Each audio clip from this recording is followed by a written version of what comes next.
Diabetes, मधुमेह corona से ज्यादा बड़ी महामारी है। महाराष्ट्र में 28 अप्रैल 2023 तक कोरोना के 80,10,995 केसेस रिकॉर्ड हुए हैं और ये पूरे भारत में कोरोना के केसेस के 18% बनते हैं। अकेले महाराष्ट्र में 1,48,511 मौतें हुई हैं कोरोना की वजह से महाराष्ट्र में, और ये पूरे भारत में कोरोना की मौतों के लगभग 28% बनते हैं। अब परेशानी की बात यह है कि इन मौतों के आंकड़े में लगभग 19% पेशेंट्स वो हैं जिनको डायबिटीज भी था।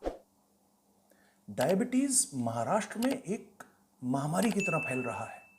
2017 से 2021 के बीच में 1,44,264 मौतें हुई हैं डायबिटीज की वजह से महाराष्ट्र में।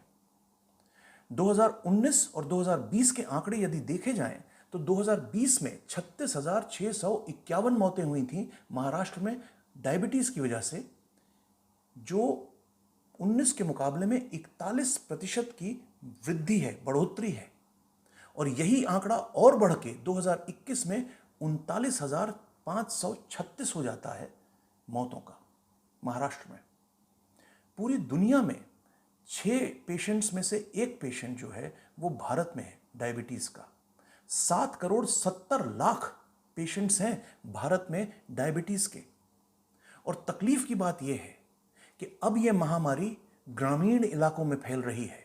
महाराष्ट्र के ग्रामीण इलाकों से अब डायबिटीज के केसेस रिपोर्ट होना शुरू हो गए, और खासकर उनके जिनको पहले कोरोना हुआ था। सबसे परेशानी की बात यह भी है कि इसके बारे में जागरूकता नहीं है। लोगों को पता ही नहीं है कि उनको डायबिटीज है, और जब तक वो उनको पता लगता है तब तक बहुत लेट हो जाता है। इस महामारी को सिर्फ एक तरीके से कंट्रोल किया जा सकता है, जागरूकता के द्वारा। इसके बारे में सोचिए, इसके बारे में बात कीजिए, क्योंकि जागरूकता की कमी है। लोगों को पता नहीं है कि डायबिटीज उनको है, इस वजह से उसका ट्रीटमेंट लेट शुरू होता है। सोचिए इसके बारे में और बात कीजिए। बहुत बड़ी महामारी है।